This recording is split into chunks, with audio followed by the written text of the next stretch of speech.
Welcome to Culture Before Content. Culture Before Content from Music for All and presented by Yamaha. And now, here's your host, David Duarte.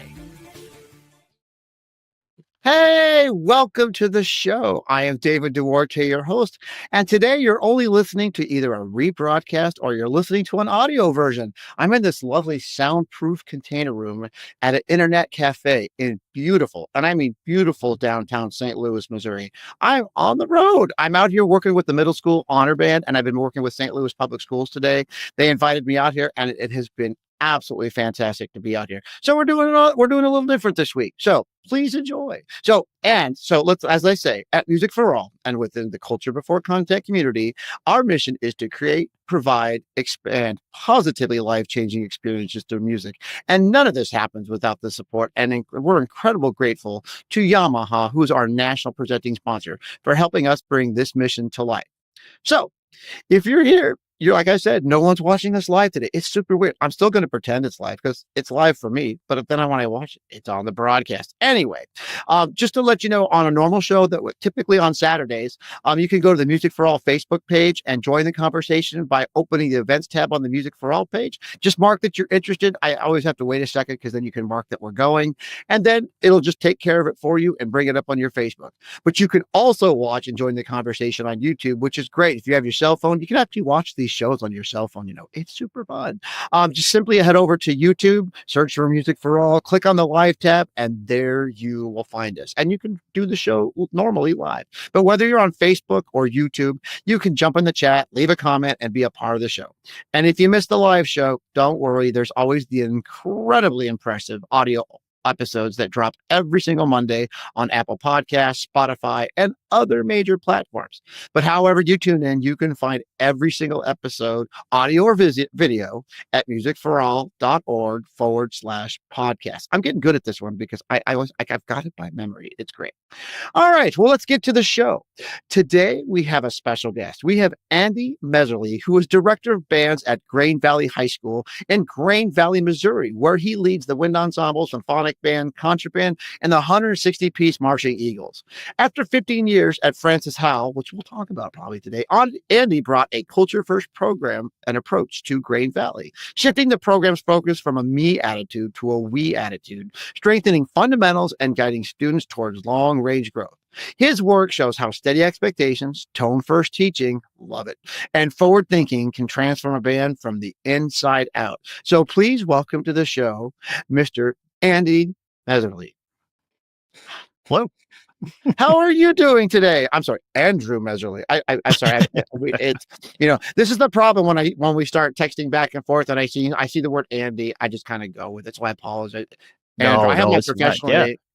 So anyway, Grain Valley, Missouri, Francis Howell. I mean, like I said, I've been here. I'm so excited to be here. The arch is like right there. I'm having fun. Like Busch Stadium is right there. I've never been in Missouri before. This is my first time. Oh, anyway, well, welcome. Well, thank you. Well, tell us about your trials and tribulations and successes in Missouri. Tell us who Andy is. Absolutely. Well, I started in the Francis Howell School District, Francis Howell Central High School. I was there for 15 years. There, I taught high school band and middle school band in the same campus across the parking lot from one another. So I got to see beginners start and then take them all the way through their 12th grade year, which was a really, really cool thing. And after 15 years there, an opportunity came up here at a wonderful program, Grain Valley, on the other side of the state. So now I'm outside of Kansas City, where here I'm doing similar things, but really it's primarily working with high school students. I do get to the middle school, just not as much as I did on a daily basis when I was in the Francis Howell district.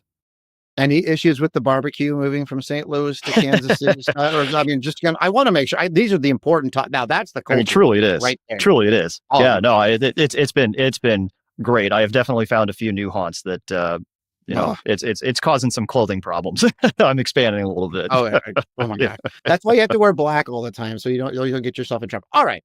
Well, let's get to the culture before content. So, I have shifted a few programs in my lifetime, and I know what it's like. And I always like to talk to other people who have shifted, because I think we all come to the same conclusion.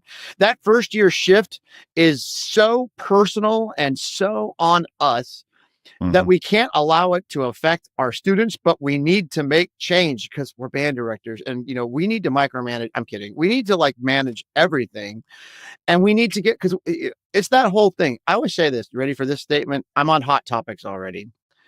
You're a professional everywhere in this world, but at your own school. Because when you talk to your students, they see you every day. It's like Yeah. dad, like, Yeah. and so you forget like, hey, this person's amazing and is respected by so many in the around.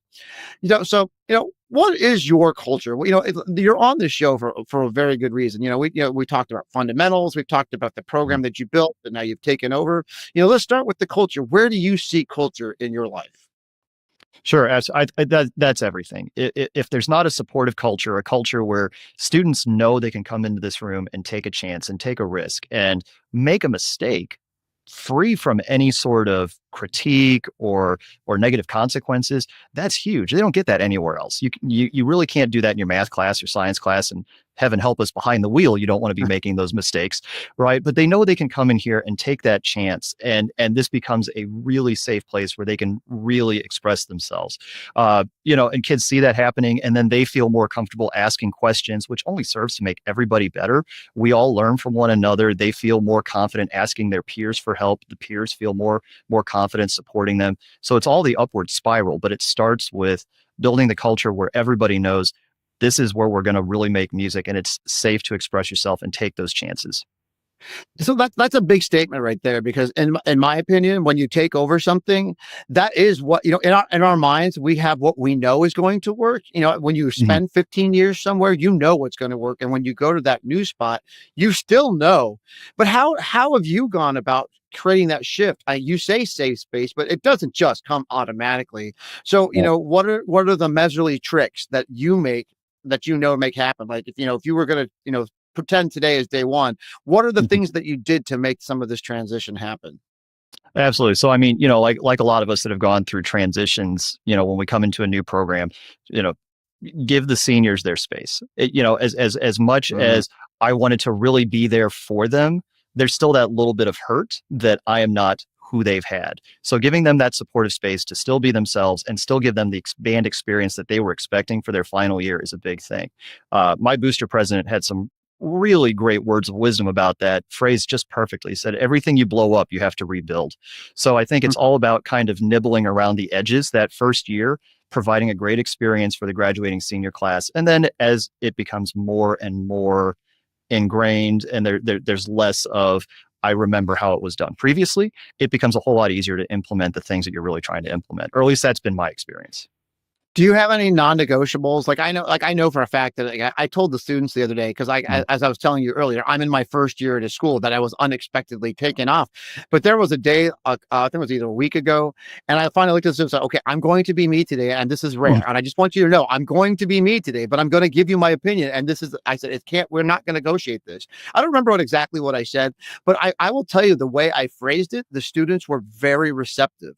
And That's great. I can't, and I think it was maybe about just how we warmed up or how we were talking about things. But Mhm. just again, that safe, I think the resonating with me is safe space, because I Yeah. think that's hard. And so, here's another question I have for you. Like, how does it for you um, to get student voice as part of your world, like, getting the students to interact, because that's the other Mhm. thing that I always tell people on transition. You got to get student voice, otherwise you're going to have that's where the transition mistakes happen. Because if the student voice doesn't appear, like this, this, heaven forbid, this comment comes out, "Oh, that's not how we've normally done things." Yeah. That's fine, I'll take it. But Yep. how do you use that student voice to alter, guide, I hate to say this word, manipulate, how I hate to say it, but that's what the way it is. But how do you encourage student voice, or do you have any tricks, or what have you done? So I'm a very interactive rehearser. I'm always soliciting student comments, student feedback, and not just about like their impressions about, what we just played, but even going into a specific section. Hey, trumpets, what'd you think of the clarinets and how they played that? Hmm. And then if it's something early on, like we did my first year, really trying to give those guiding questions where they can be successful. Share their ideas, but share them in a positive way that's going to support their learning, and show them that it is okay to share a comment. It is okay to be engaged in that rehearsal process. And is that something that comes easy? I mean, is the interaction come easy for you, or is it something that you have to be very cognizant of? I think as the rapport builds with students, I become more comfortable with it. I think that first year we were all kind of feeling each other out, as we were just all kind of getting to know one another. So, some of the interactions were a little bit forced, where I really had to think about, okay, how am I going to phrase this? How am I going to ask these students, which kids do I know I've got a little bit of a relationship with, that I can pull that information from them and get the ball rolling, because they're a leader in the ensemble, and other students look up to them. So I had to be a little bit more purposeful with it. As I've gotten, more ingrained with the students, and we know each other, now it's just, I live in the ensemble moment. I absolutely love it. That's where I feel the most comfortable, in front of a band, working with students. So there, the dialogue feels really natural and really comfortable. And I was thinking, on the introduction, I talked about going from a me to a we kind of approach.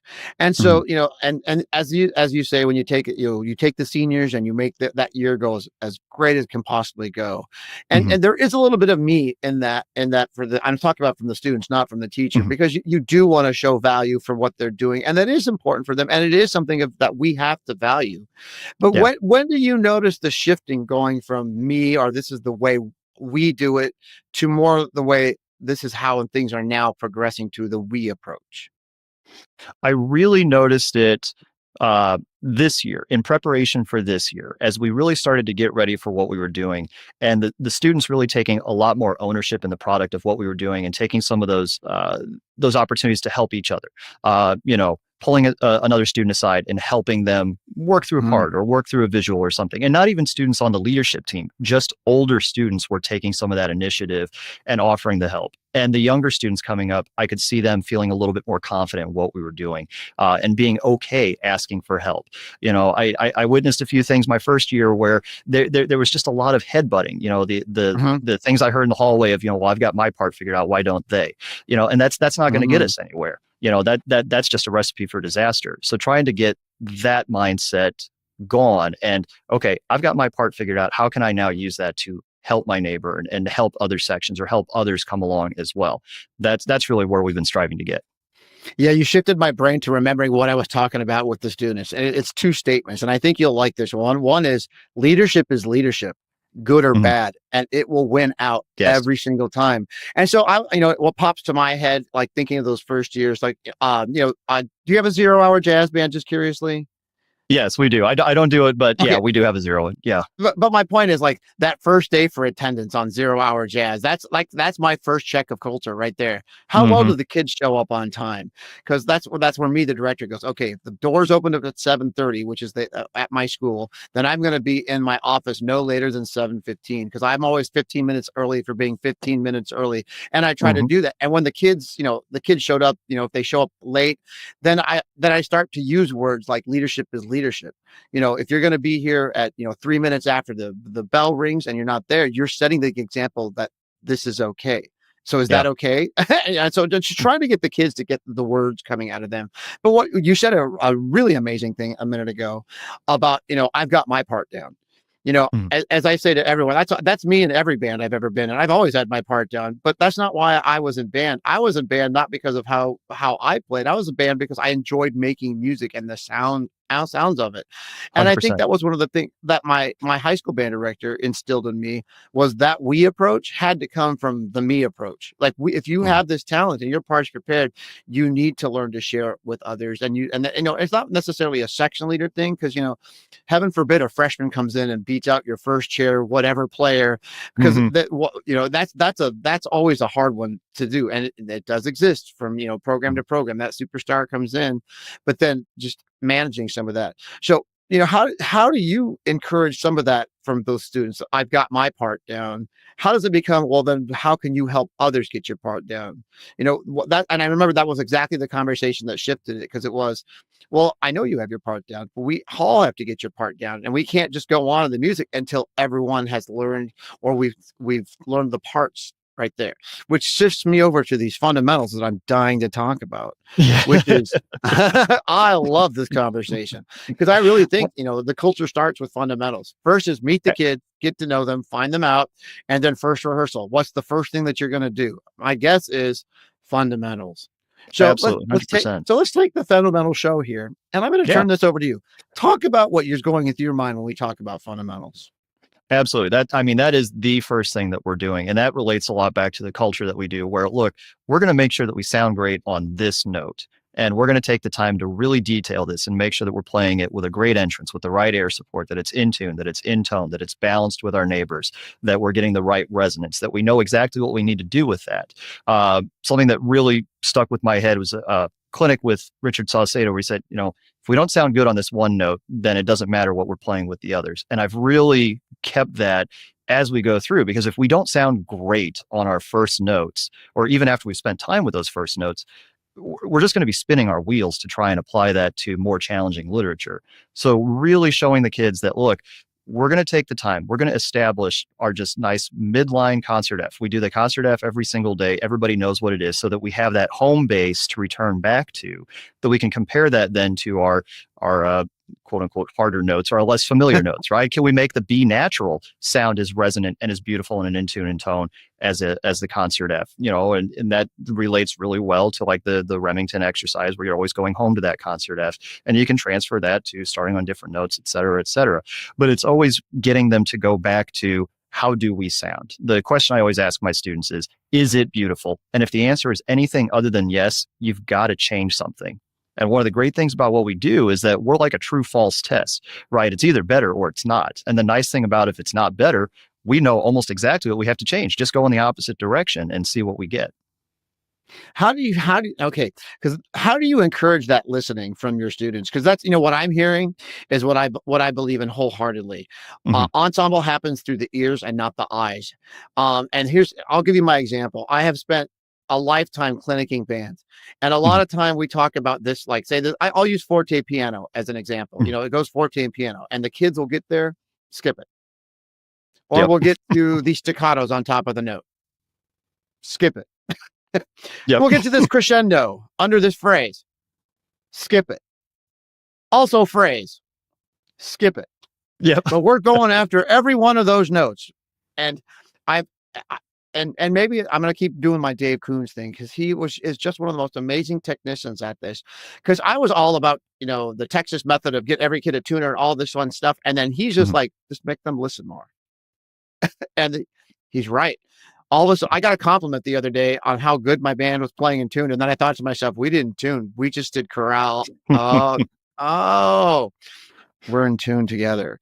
So when you talk about that foundation of listening, what are you doing besides, I know concert F, but I'm just saying, what is your foundation of listening? Because I really feel like that's kind of your foundation, not all this technique and tone. It starts with the listening. Am I Absolutely. wrong?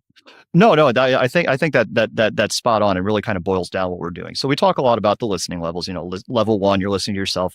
Level 2, you're with your neighbors. Level 3, you're within the ensemble. And we talk a lot about the different things that we can be listening for, because I think we sometimes make a mistake when we say, make sure you're listening.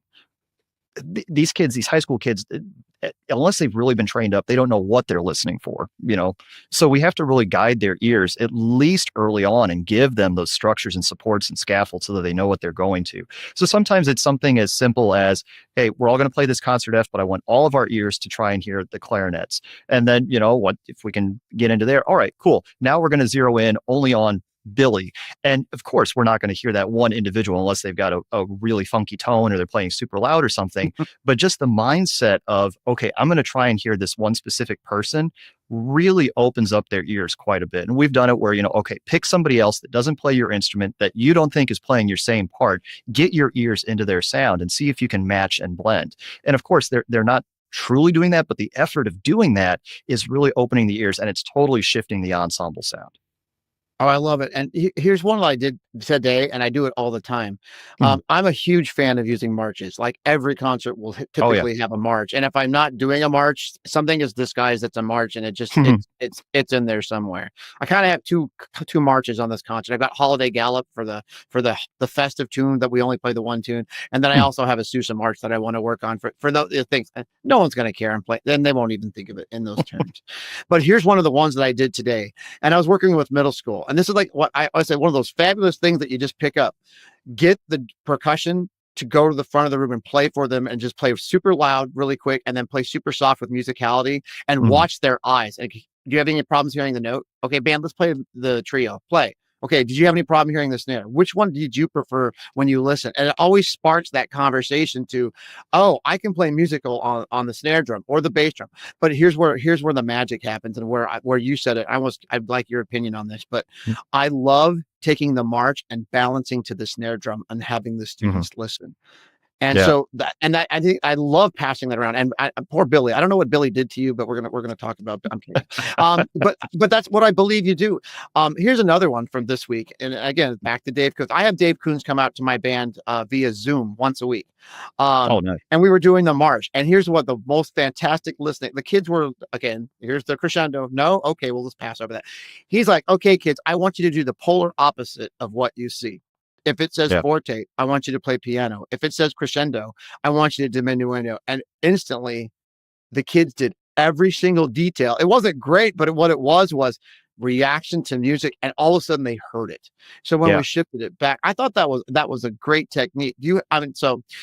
Do you have any other listening things that you do besides? I mean, I don't know. I want to hear, what is your fundamental sequence? Do you have like a this is the start of my class, or is it just gathering of things that you do? Does it progress over time? What's the structure? So I am notorious for I keep going back to the same exercises because they just pay so many dividends, and then I'll augment with other things as the literature dictates. I'm a big believer in the Ed Lisk circle of fourths. I use that for everything, and we play off of that because you can just do so much with it. You can do the long tones and chords and open fifths and basic progressions and scales. And if you don't know the whole Ed Lisk Creative Director series, it's really tremendous. Have you used it for anything, or are you familiar with I it? used it a long time ago. I kind of have a personal version from my friends that Okay, for some reason, everywhere I go, I'm finding all these new friends that have written their own set of warm-ups that are all based off of these things. got it. And so my sequence, if I'm just going to start band, my normal sequence is 12 minutes long.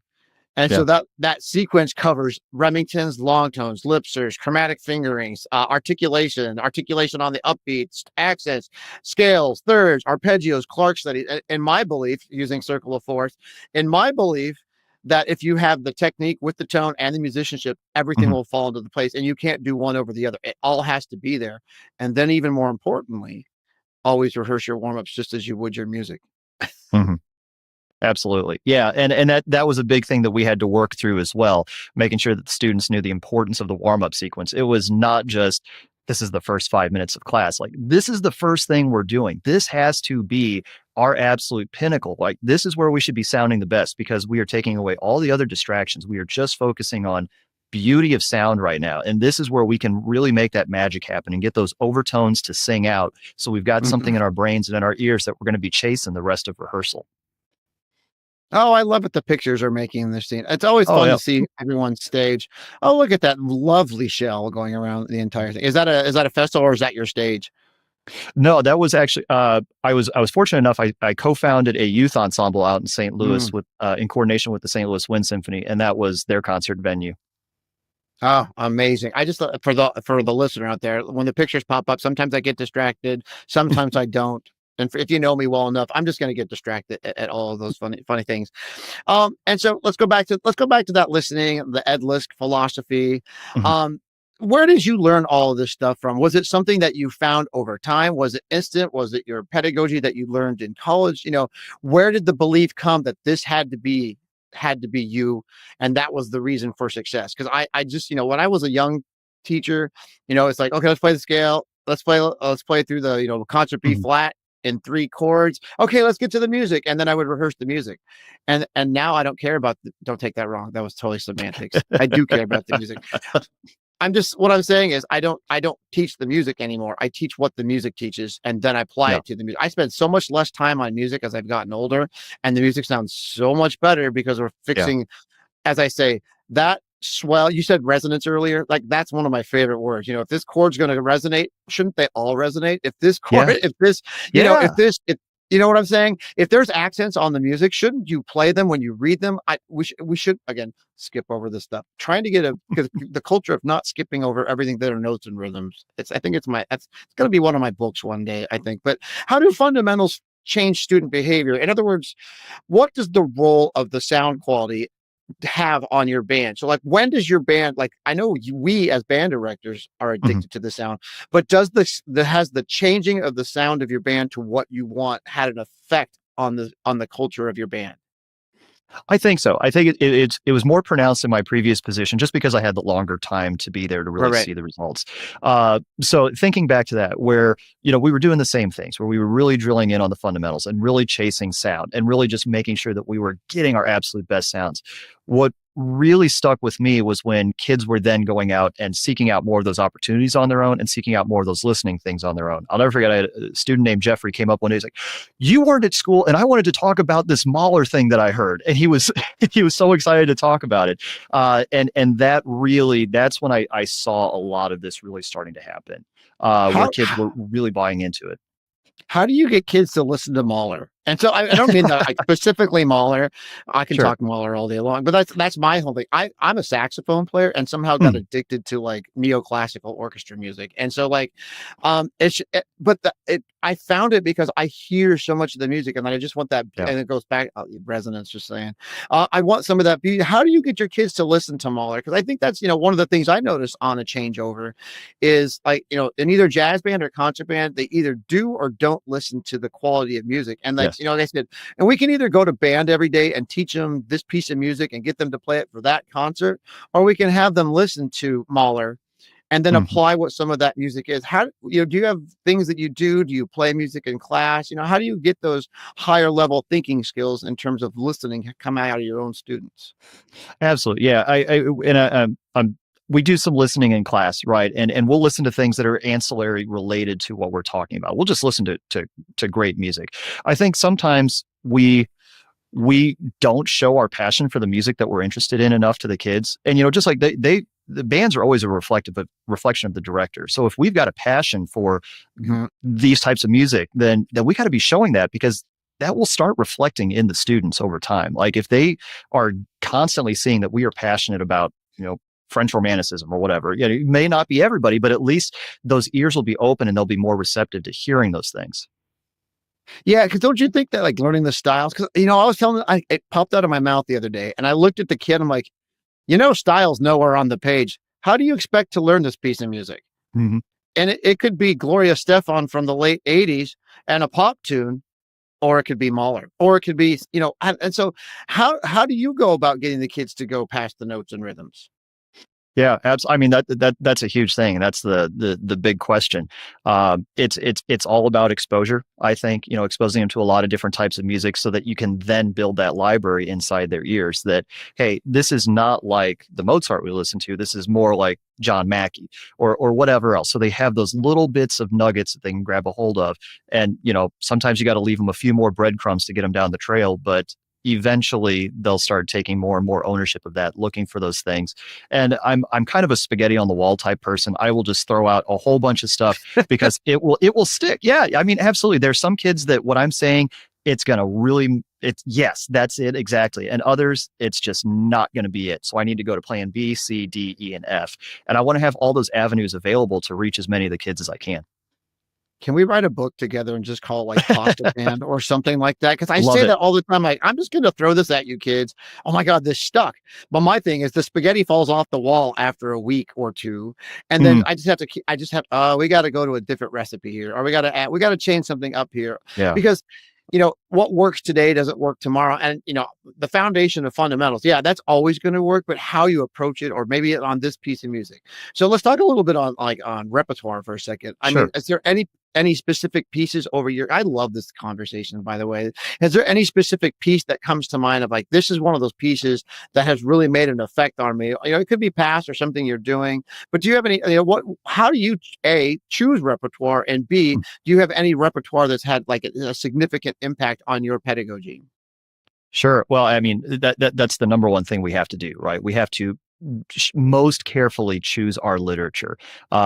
Just like, the English department has chosen the literature that they feel best is representative of the hundreds of thousands of years of written language that we have. I mean, same thing for us. We have so many titles to choose from, and kids will get 4 years of concerts. You play 3-4 tunes per concert, spring and fall. I mean, that's not very much compared to what's actually out there. So trying to expose them to the widest variety of styles of composers, diverse composer ideas. I love that there's such a great push for a more diverse panel of composers as well, and opening our ears up to underrepresented composers. I've learned a lot in the last few years as well. That's really changed some of my literature choices as well. As I'm picking things. As far as the pieces that have changed my pedagogy, I don't necessarily think that anything has changed my approach to anything, but there's those pieces that you look back and you go, man, I teach this totally different now than I did my first year. I always go to like the Holst suite. Every time I revisit that old friend, it's different, because I've changed as a person. I've changed my interpretation and techniques and things. And I go, oh yeah, that thing I marked in the score, that's not right anymore. I need to adjust that. I think it's always fascinating to go back and revisit some of those old stalwarts and see how our interpretations have changed. Oh my gosh. If I think about what it was like when I was a kid to play Holst, to where my first years as the teacher to play Holst, to where I would play Holst now, I'm never taking Holst to festival. Never. That's always concert 1 or concert 4. That's always like play it in front of the audience so the kids get to, because don't you think, I mean, is there pieces of music from your high school or youth that you go, God, that piece just made that's my favorite piece. I wish we could all play that. Are there any of those pieces? Elsa's Procession. That was like You're not a sax player, are you? No, I am not. I will tell you, if you ever want to break a sax player down, I mean to tears, just play Elsa's. That opening, that thing is on G and below, and my mouth is already starting to hurt. And there's like 0% pieces that are going to challenge me on saxophone. Elsa's is the one that forever will ever be ingrained. And I had to play it like in 2 cycles. I did it for All-State my senior year and then freshman year in college. And I was like, that low D there's 0% rest in that thing, if I remember rightly. Yeah. But yeah, that's the other thing I always talk about to the kids. Playing the music and listening to it, I can come at it from a different angle of enjoyment. Do you find that? Oh, like 100%. When you say Elsa's, I'm like, I'm gonna listen to that one's on my playlist, but I'm not gonna. If I have to play it first, I'm gonna already just cry. I'm gonna play soft or something, because boy, you have to have the perfect read for Elsa's. What other? I'm sorry, I don't mean to distract. It's one of those ones that it goes on me. Any other pieces that like your personal favorites, or like brand new ones? One that really stands out, that really pushed my kids. But from a stamina standpoint, musicality standpoint, and from an emotional standpoint, was the Scott McAllister Gone. That was just such an emotionally draining piece for the kids, but they loved every second of it, and that they could tackle such a stark piece of music and bring something to it. So that one kind of stands out as well.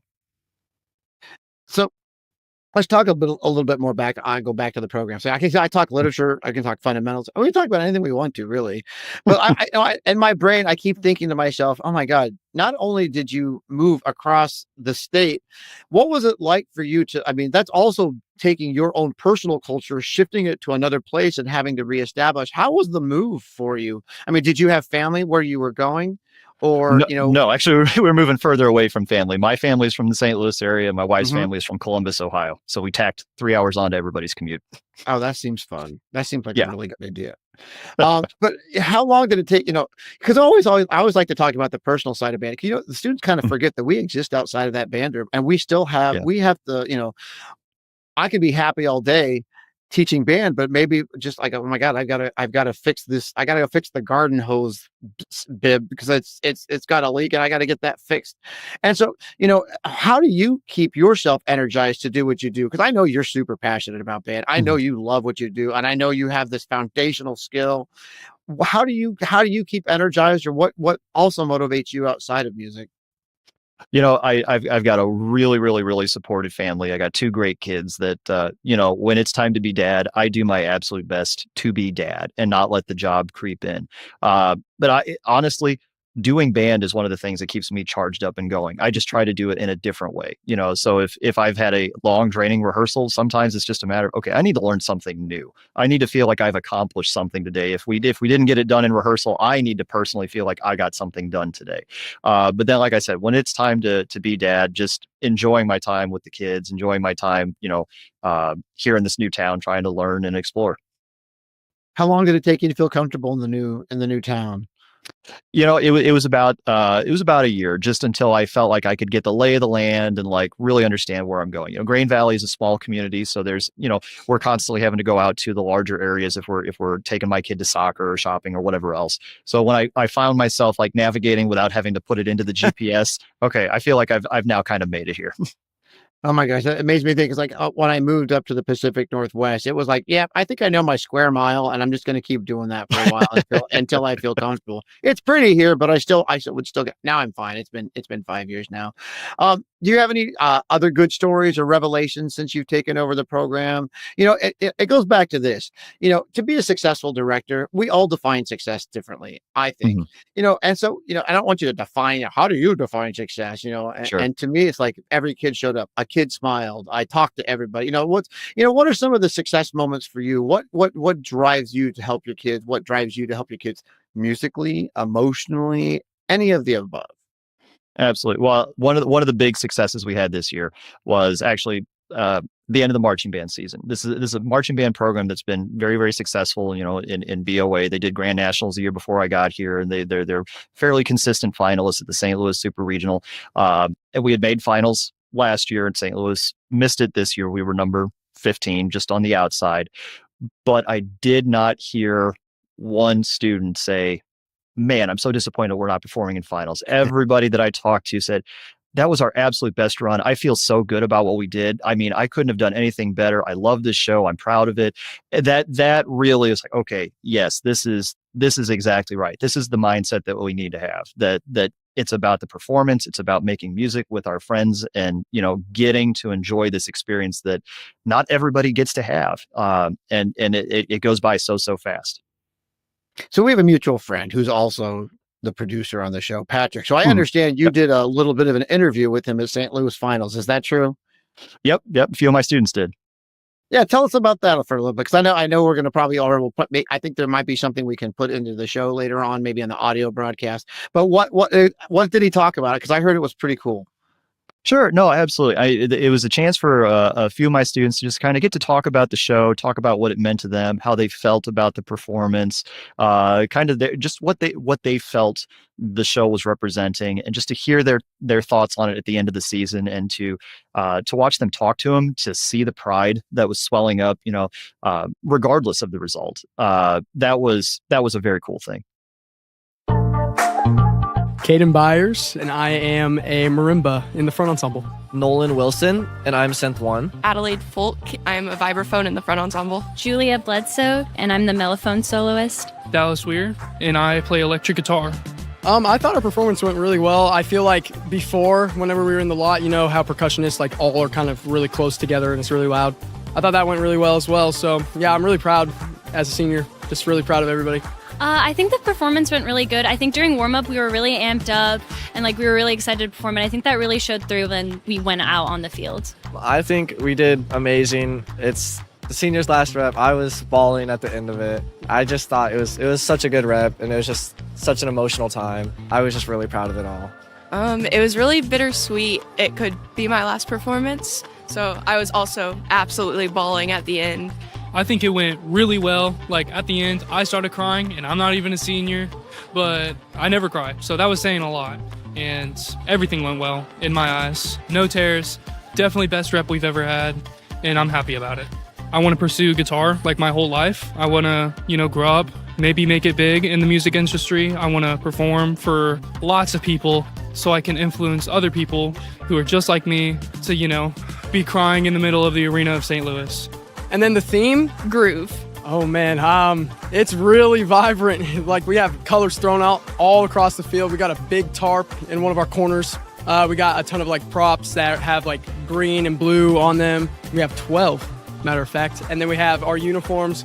They're like rainbow. They have a bunch of like colors on them. It kind of looks like have you ever seen those like backgrounds that are like really splotchy and they kind of have like the colors everywhere? It kind of looks like that. Personally, what I take from it is we can be in the moment, and like one of our songs is Let It Be, so like we can just let it be. Like we can have fun with our friends while also playing this really hard music, and it's like really nice to see everyone is like all getting really into it. Like there's people like full body dancing. I also think it's cool we go through like a lot of different forms of music. Like we have a swing section, we have like a rock out section, and then we have our really slow section. So it's just the fact that all of this music can all go together and create such an amazing product.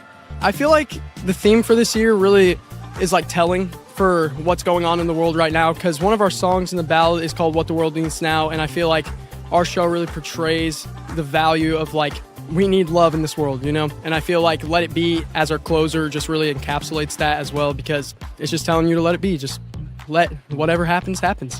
We've been all 4 years of my high school career. We've also been to like the Indianapolis regional. We went to Grand Nats in 2022, so that was really fun. Yeah, I've been around BOA since I was like a toddler, so like I don't know not being here. All of my siblings were in band. Both of my 2 older sisters were in color guard, and then my older brother was a snare drum player. It's actually a requirement in my family that you do marching band. So I've been coming especially to St. Louis for years, so it's been kind of sad that it's my last year and I might not be in this environment again. Most importantly, like some of these friends that I've made, like I have friends from freshman year that I still talk to that I've long graduated, like just a experience, and it's just such a learning experience because I don't know, you just get thrown into an environment where you may not be used to, and you just have to adapt and learn and go with the flow, and it's just such a fun thing to do with your friends. I definitely learned to cherish the moments, because I definitely don't get caught up in the moment, and I don't realize that this could be our last performance, because I feel like the season went by really fast, but I feel like seeing them all realize it's their last performance, it's making me really want to cherish my senior year. Even when I'm listening to music, I find myself pulsing on 1s and 3s or 2s and 4s. But I've also learned to cherish all the moments with them, and time flies really fast. I feel like every group, obviously every group is going to be different and have different areas of improvement. It's just really hard to keep up with extracurriculars on top of school and band, and just keeping that motivation for everybody. But this year especially, I feel like we've overcome that a lot. We have a really big freshman class, and they've really stepped it up this season. A lot of them are very quick learners. We just, as the years have been going, our classes have been getting bigger and bigger. So we had a pretty big class in front ensemble. We have 2, which is a lower number for us, but our 2, they adapt very well. And it's been amazing watching them grow these past few months, from being little middle schoolers to being full-blown performers at St. Louis.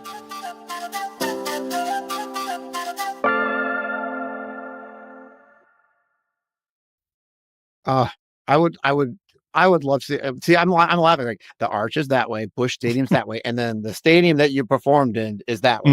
Mm-hmm. So it's kind of nice to have a reference finally to all of these things. So here's my thing.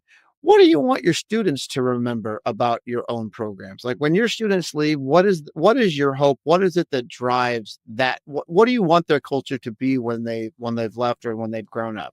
They can't do both. I'm kidding. I want them to remember what it felt like to be here. Yes, we worked hard, we accomplished a lot, but more so just that intangible, that thing that's really hard to describe, that I know that when I walk into the band room, there's something different happening here. We get to do something special that not everybody else in the band or even in the world does. That, we're going to make music with one another, for one another, and touch on some of those things that are just, in that ether that just exists in an indescribable way. And how do like, how about this? Let's go with even a different approach on the kind of the same question. So you got Mhm. new kids coming into the program. How do the current kids hand the culture down from what you do to the younger ones? Do you have a lead? Is it leadership? Is it social? What are some of those things that you do to keep, to pass those things down? Because, that's the other thing is when you've been in a program for a while, eventually, Mhm. after you've been there for 4 or 5 years, it's on autopilot, so to speak. Right. And yeah, it's spaghetti. It's going to change. It's not, every band's different. There's no magic recipe that's going to be success. But what are some of the things that your kids do to pass things down, or what are some of the aspects you do just to kind of promote what you do with the students? Absolutely. That's something we've been talking a lot about, as I made this transition here. One of the first things I did was, sat down with all my co-directors here at the high school and at the middle school and talked with my administrators, and we made a 15-year plan. I talked with everybody Mm. individually. What were your thoughts? And I wanted to do it individually, so it was their thoughts and not the group's thoughts. I was able to take that information, bring it into my vision, and then it really turned into the group vision. So we've got these 5, 10, 15-year benchmarks. And I've shared a few of those with the kids as well, because I always talk with them. We need to leave it better than we found it. The best days of this program should not be while you're in those seats or the class coming up behind you, or even while I'm here, right? The best days should be 5, 10, 20, 30 years after I'm gone, or we're all out of here and you come back with your own kids. That should be when the program is at its absolute best. And then you want them to have a great experience, but keep being even better. We don't want to peak at any point here. We want to leave it better than we found it. Okay, now I'm curious. What would be some examples of some long-term goals that you've made? A 15-year plan, that's some serious time. Mm. So the program here, the concert bands they've done the state festival, or not the state festival, excuse me, the state conference. They've played there. So the goal is, getting back into that program, eventually getting the concert bands to the Music for All Festival in Indianapolis as well. Building the consistency of the concert band. So all three groups are playing at a really high level. And we're moving in that direction. We're getting there every day.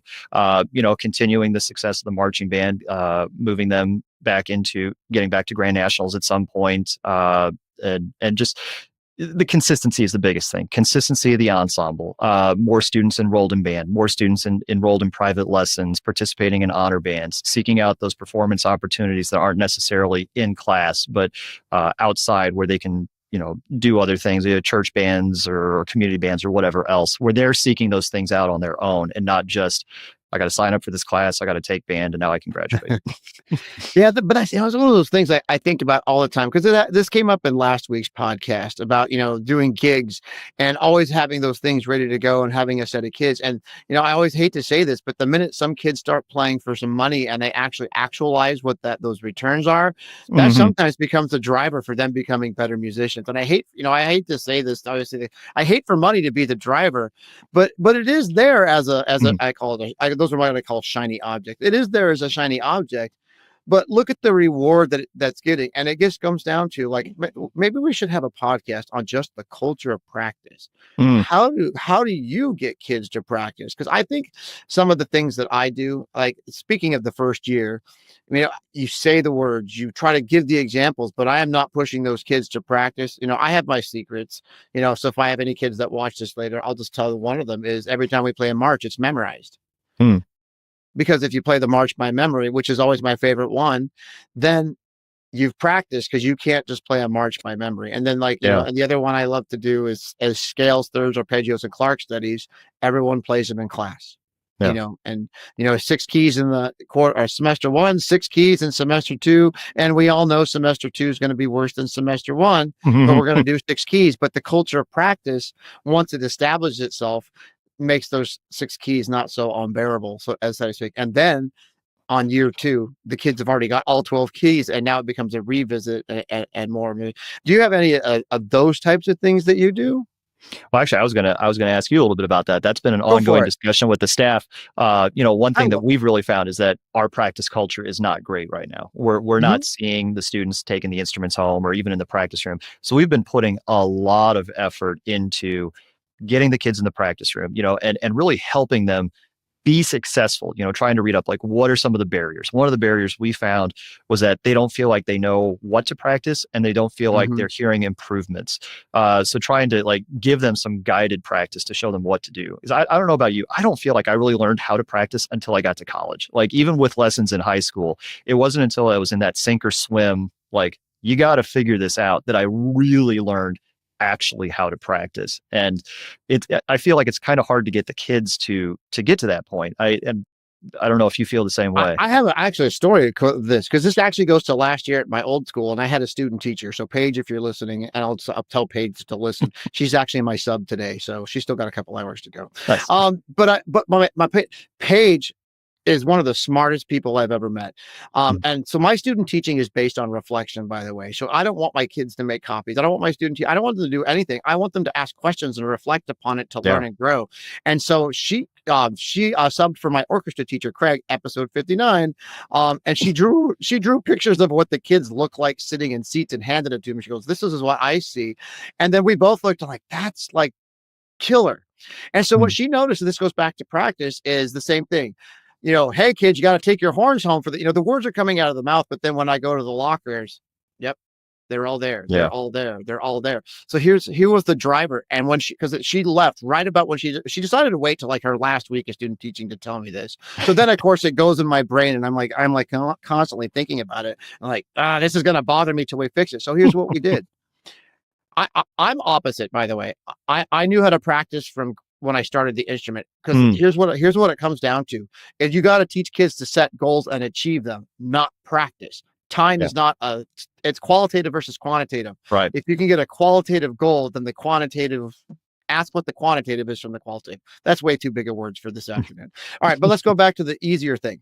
All right, kids, I'm not going to tell you to practice. I'm not going to ask how many minutes. I'm not going to. You have one job. I would love for you to try this and report back to me. And anybody who's listening, I would love them to report back and try this, because it was just my idea, just from Paige saying this. I'm like, you have to take your horn home as a requirement. That's it. I'm not going to micromanage you practicing, because here's my thing, and you can agree or disagree. Haven't done this in a while. Ready? Here goes. Go for it. Kids have to want to practice. They don't have to practice. Absolutely. Yeah. And that's the question we're all asking ourselves. How do I make my kids want to practice? So what are some of the things? Testing on Mondays. March memorization quizzes on Mondays, and letting the kids know on Wednesday that this is going to happen. And that simple requirement, by the way, I saw more growth in my band last year from we did a Music for All affiliate festival in Vancouver. From that point, but from that point on, that kind of thing is, how much work can I do to make a band sound good? I can tell you right now, I can do a lot, but I don't want that. I want the kids to do the work to make the band sound good, because those bands always play 1,000% better. Yeah. But try it out. Make the requirement. Take the instrument home. What do I need to do? That's not it right now. Right now, we're just going to spend the next 2 or 3 weeks on one requirement. On Fridays, you're required to take your instrument home, and you're going to get your quantitative score. I always say that. You say true or false. I always say binaries. It's either yes or either no. Did you take your horn home? Yes. Or did you take your horn home? No. And what I would do on Fridays, I would just go to the lockers and go. And I would take pictures of all the things. And then here's the best thing. When kids are honest, when you ask them, like, "Hey, you left your horn home." "Oh, I have my other euphonium at." "Oh, okay, we're good." But I went through every single kid. "Why was your horn in your locker?" And guess what happened? Horn started going home. Guess what else happened? They started to practice. Yep. And so try it out. I'd be curious to get your thoughts on that one. But I always say this. Sometimes, I was talking to a band director today, and I was rehearsing, and I want your opinion on this one. All right. Dotted 8/16. What's your interpretation of it? How do you teach it to the kids? And I'm not really looking for a pedagogy lecture right here, but I will say with the words, I'm always like surprising people with my mouth. It's crazy.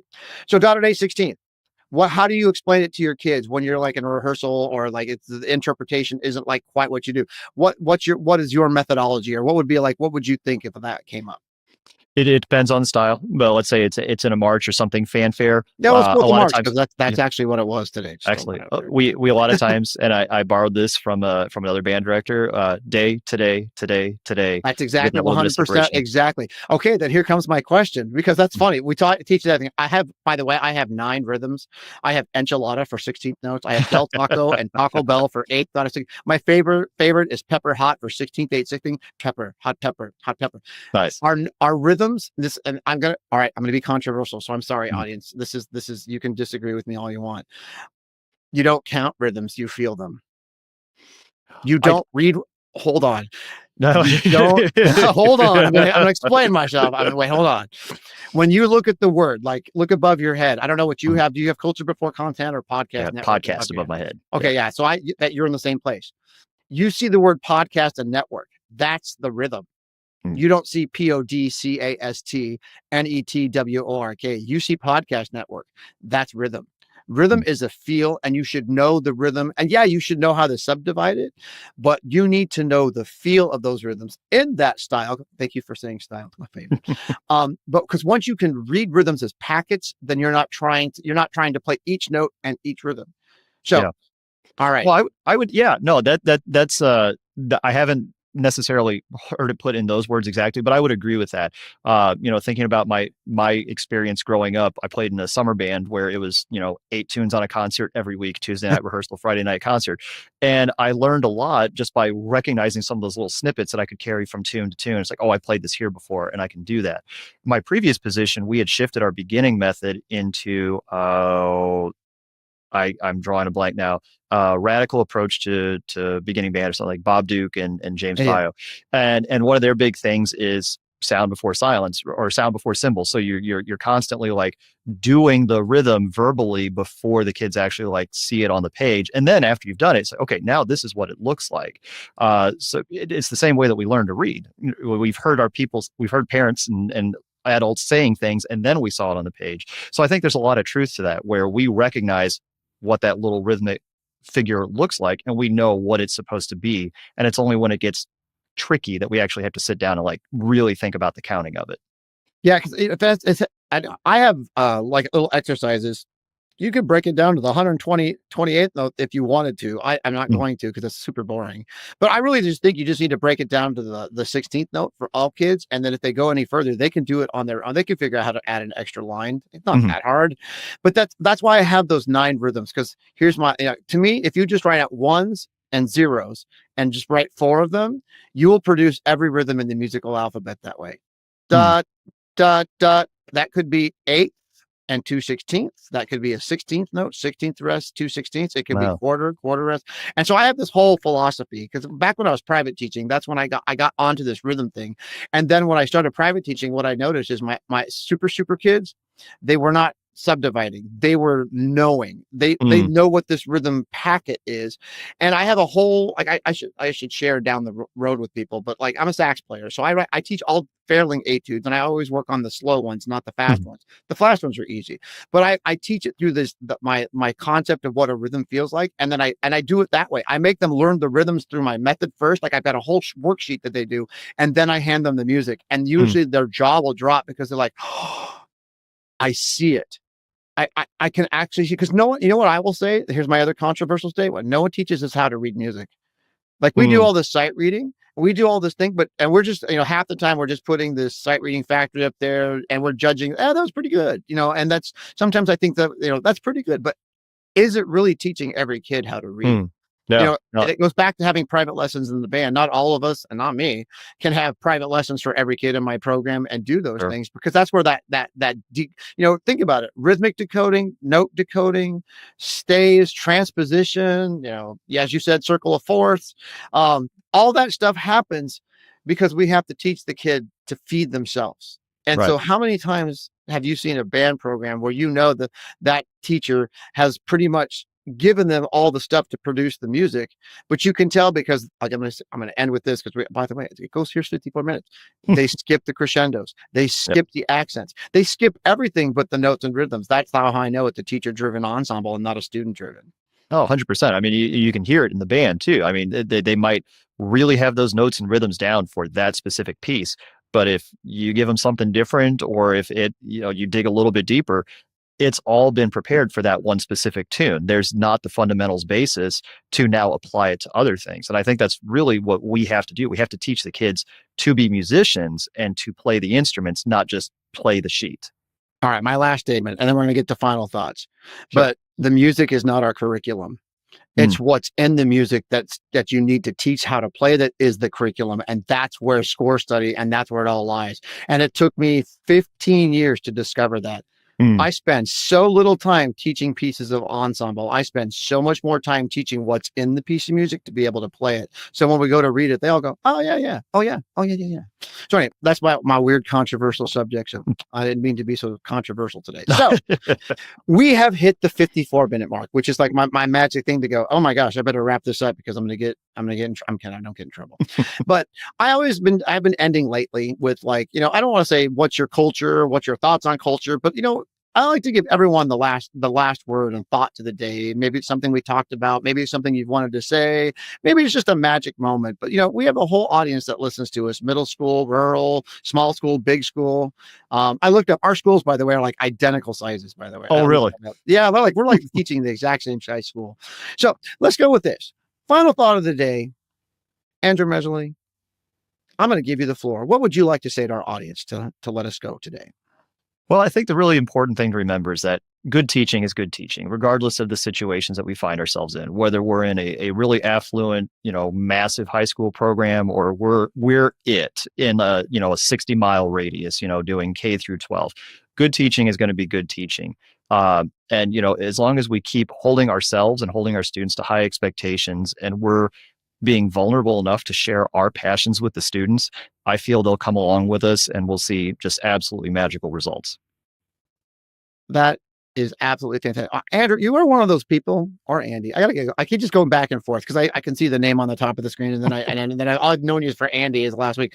But it is my belief that I could talk band with anybody all the time. And so, to our listeners out there, we share things like your email address. So I'm going to share your email address out there because you've given us permission. But audience, email these people. I've been getting so much positive feedback for people emailing, getting things. I know for a fact that somebody had contacted one of our guests and had them out, and it was life-changing. And I want to say that to and so, we all have our skill sets. And like I said, what I love about this show is we get to meet so many people, and I would love to pick your brain more because, I haven't heard your band. I only talk to you today. That's what I'm saying. I would love to sit in the back of the room and just listen and see it because I would have 5,000 different questions. So we should probably do this again or talk again more. Absolutely. Love to. I'd love to. Right. Looking forward to it. So that was a long way of saying his email is Messerli at I love the email, by the way. I know it's the district one, but I love it when they're short. So it's AMESSSSERLI.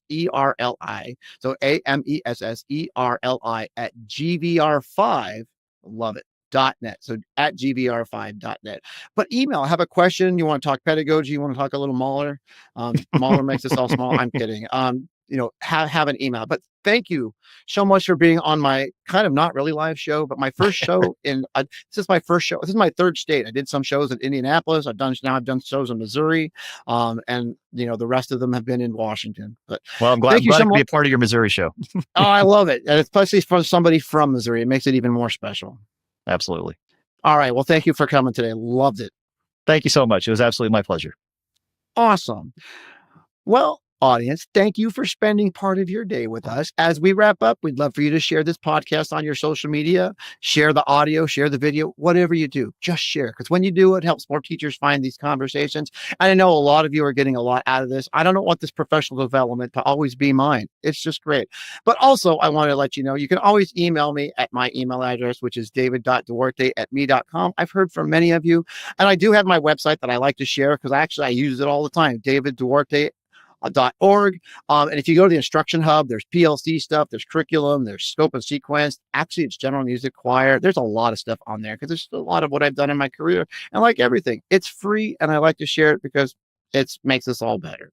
And I also have my @culture_before content Instagram that I use. And don't forget, this episode, along with many others, is available at musicforall.org/podcast. Well, A big heartfelt thanks to Music for All for bringing this show to life, and to Yamaha, our national presenting sponsor, for making this all possible. I'm David Duarte. Thank you for being a part of our culture today. Love Missouri. Y'all should come visit.